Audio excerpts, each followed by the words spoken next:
মৰমৰ ছাত্ৰ-ছাত্ৰীসকল, আজি মই ক্লাছ ফাৰ্ষ্ট ইয়াৰৰ পলিটিকেল চায়েন্সৰ কেইটামান ইম্পৰ্টেণ্ট কুৱেশ্যন এনচাৰ দি আছোঁ। তোমালোকে ভিডিঅ'টো স্কিপ নকৰাকৈ চাই ল'বা। ইয়াৰ পৰাই তোমালোকৰ আহিব আৰু বেলেগ ক'তবা চাব নালাগে। তোমালোকে এইটো এটা কুৱেশ্যন হ'ব পাৰে, ইংৰাজী প্ৰতিটো শব্দ উৎপত্তি ক'ৰ পৰা হৈছিল? ইয়াত তোমালোকে দেখিছা লেটিন শব্দৰ পৰা। 1 নম্বৰৰ কাৰণে এইটো আহিব পেজ নং 7। পেজ নং 13 চাই ল'বা।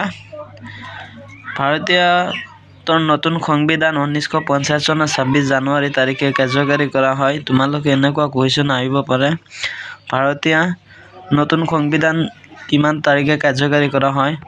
আৰু এটা 1 নম্বৰীয়া কুৱেশ্যন আহিব পাৰে, সংবিধান সভাৰ প্ৰথম বৈঠক ক'ত অনুষ্ঠিত হৈছিল? নতুন দিল্লীত। তোমালোকে চাগে চাইছা। 16 নং পেজৰ লাষ্টত একেবাৰে দ্বিতীয় অধিৱেশনৰ কালছোৱাত সংবিধান সভা 4খন কমিটি গঠন কৰে, সেই কেইখনৰ কি লিখা? তোমালোকে আহিব পাৰে, ইয়াত তোমালোকে নিশ্চয় চাইছা। 17 নং পেজত তোমালোকে সংবিধান সভাৰ 2খন সদস্যৰ নাম লিখিব আহিব পাৰে চাগে। তোমালোকে নিশ্চয় দেখিছা, ডক্টৰ বি.আৰ. আম্বেদকাৰ, গোপালস্বামী আয়েংগাৰ। ইয়াৰ পৰাই তোমালোকে কমন পৰিব পেজ নং 18ৰ পৰা ভাৰতীয় সংবিধানৰ উৎসসমূহৰ বিষয়ে লিখা। তোমালোকে এনেকুৱা কুৱেশ্যন আহিব পাৰে। তোমালোকে ইয়াত দেখিছা 1 নম্বৰ, 2 নম্বৰ আৰু ইয়াত 3 নম্বৰ পইণ্ট চাই লোৱা। তোমালোকে 4টা লিখিলেই হ'ব তোমালোকৰ চটকৈ। তোমালোকক যিবিলাক চাই দি আছোঁ ইয়াৰ পৰাই আহিব তোমালোকৰ ভাৰতীয় সংবিধানৰ বৈশিষ্ট্য। এইটো একদম 100% গেৰাণ্টি আহিব। এইটো 3টা-4টা পইণ্ট তোমালোকে সৰুকৈ চাই যাবা। ইয়াৰ এইখিনি লিখিলেই হ'ব, 1 পাই যাবা তোমালোকে। ইয়াৰ এইখিনি লিখিলেই হ'ব, তোমালোকে 1 পাই যাবা 1 মাৰ্কৰ। তোমালোকৰ বৈশিষ্ট্য 3টা আহিব পাৰে, পেজ নং 24ত আছে এনচাৰ। তোমালোকে চাই ল'বা, 3টো তোমালোকে লিখিবা। আৰু এটা তোমালোকৰ কুৱেশ্যন আহিব পাৰে, ভাৰতীয় সংবিধান অযুত ৰাষ্ট্ৰীয় বা একান্ত বৈশিষ্ট্য, ইয়াৰ বিষয়ে লিখা। তোমালোকে 1 নম্বৰ পইণ্টটো চাগে চাইছা। আৰু এটাই আছে পেজ নং 29ৰ, পেজ নং চাই লোৱা আগতে তোমালোকে 3টা-4টা লিখিলেই হৈ যাব। তোমালোকৰ 5 নম্বৰ আহিব পাৰে, এইটো 100% এইটো। তোমালোকে আগতে পেজ নং চাই লোৱা। মৌলিক অধিকাৰৰ বৈশিষ্ট্যসমূহৰ বিষয়ে লিখা। তোমালোকে এই যে চাইছা নিশ্চয় 1 নম্বৰ এইটো লিখিবা, সৰুকৈ লিখিবা, এইটো লিখিবা। এটা 1 লাইন লিখিলেই হৈ যাব তোমালোকৰ। 3টো লিখিবা আৰু এটা 4 এইটো লিখিবা তোমালোকে। পেজ নং 37ৰ সংবিধান সন্তুষ্টি 6 প্ৰকাৰৰ মৌলিক অধিকাৰ সমূহৰ কি? এনেকুৱা আহিব পাৰে, 3 নম্বৰ আহিব পাৰে। তোমালোকে নিশ্চয় চাইছা, এইবিলাক লিখিলেই হ'ব।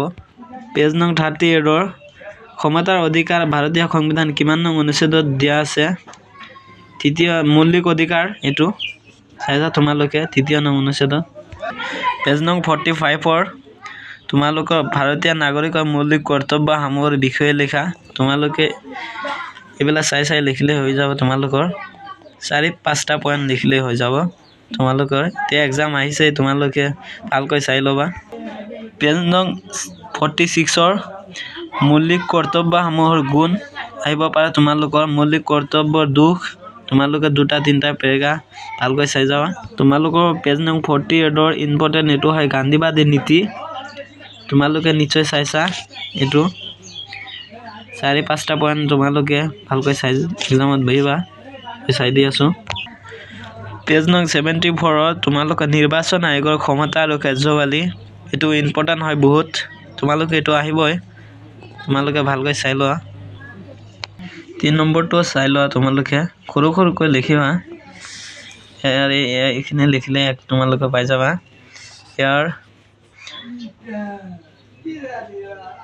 ইয়ালৈকে লিখিলে তোমালোকে 1 পাই যাবা।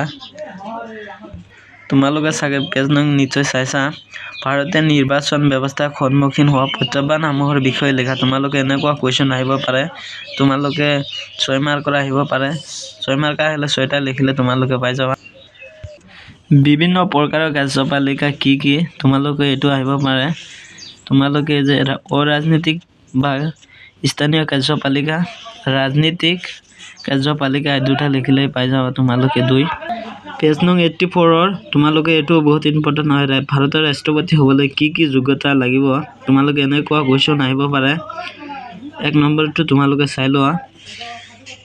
2 নম্বৰটো তোমালোকে চাই লোৱা ভালকৈ 3 নম্বৰ 4 নম্বৰটো পেজ নং 91 জৰুৰী বা সংকটকালীন ক্ষমতাসমূহৰ বিষয়ে লিখা তোমালোকে এনেকুৱা আহিব পাৰে 1 নম্বৰ পইণ্টটো আদা লিখিবা তোমালোকে আৰু 2 নম্বৰ পইণ্টটো আদাখিনি লিখিবা 3 নম্বৰ পইণ্টটো অলপ বনাই আদা লিখিবা তোমালোকে যেহেতু এক্সাম আহি গ'ল তোমালোকে পেজ নং চাই লোৱা উপৰাষ্ট্ৰপতি হ'বলৈ হলে কি যোগ্যতা লাগে 4-5 নং দিয়া আছে তোমালোকে 5 মাৰ্কৰ আহিলে 5টা লিখিবা 5 পাই যাবা পেজ নং 96 ৰ প্ৰধানমন্ত্ৰীৰ ক্ষমতা আৰু কাৰ্যবালীৰ বিষয়ে লেখা তোমালোকে এনেকুৱা কোৱেশ্চন আহিব পাৰে 1 নম্বৰটো তোমালোকে এনেকে চাগে চাইছা এই মাৰ্জিন টানাখিনি এখানে লিখিলে তোমালোকে 1 পাই যাবা পইণ্ট কৰি লিখিবা যেহেতু এক্সাম আহি গ'ল তোমালোকে এই মাৰ্জিন টানাখিনি লিখিবা তোমালোকে 6 মাৰ্কৰ আহিব পাৰে এটো বহুত ইম্পৰ্টেন্ট হয়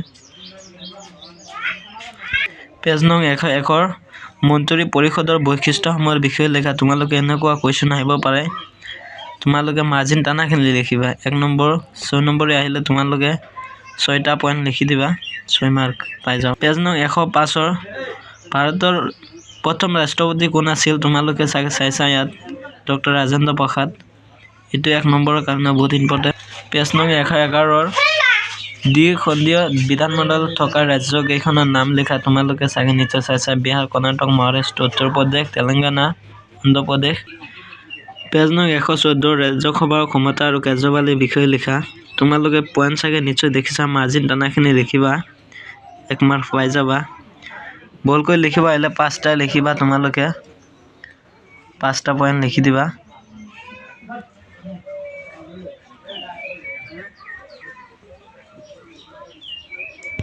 পেজ নং তোমালোকে নিশ্চয় চাগে চাইছা লোকসভাৰ ক্ষমতা আৰু কাৰ্যবালীৰ বিষয়ে লিখা তোমালোকে এটা পইণ্ট দুটা পইণ্ট 3টা 4টা 5টা 6টা পইণ্ট লিখিবা তোমালোকে 6 মাৰ্কৰ আহিলে সৰু লিখিবা আৰু এটো তোমালোকে চাই লোৱা ভাৰতীয় সংসদ কমিটি প্ৰধান দুটা ভাগত বিভক্তি কৰা হৈছিল কি তোমালোকে এনেকুৱা কোৱেশ্চন আহিব পাৰে স্থায়ী কমিটি আৰু অস্থায়ী কমিটি এখান লিখিলে তোমালোকে 2 মাৰ্ক পাই আমাৰ মৰমৰ ছাত্ৰ-ছাত্ৰী ভিডিওটো ভাল লাগিলে লাইক কৰিবা আৰু চেনেলটো সাবস্ক্ৰাইব কৰিবা নেক্সট ভিডিও পাবৰ কাৰণে আৰু নেক্সট সাবজেক্টৰ আৰু এটো চেনেলত সেকেন্ড ইয়াৰৰ গোটাইখিনি কোৱেশ্চন পেপাৰ এনেকুৱাই তোমালোকক চাই দিম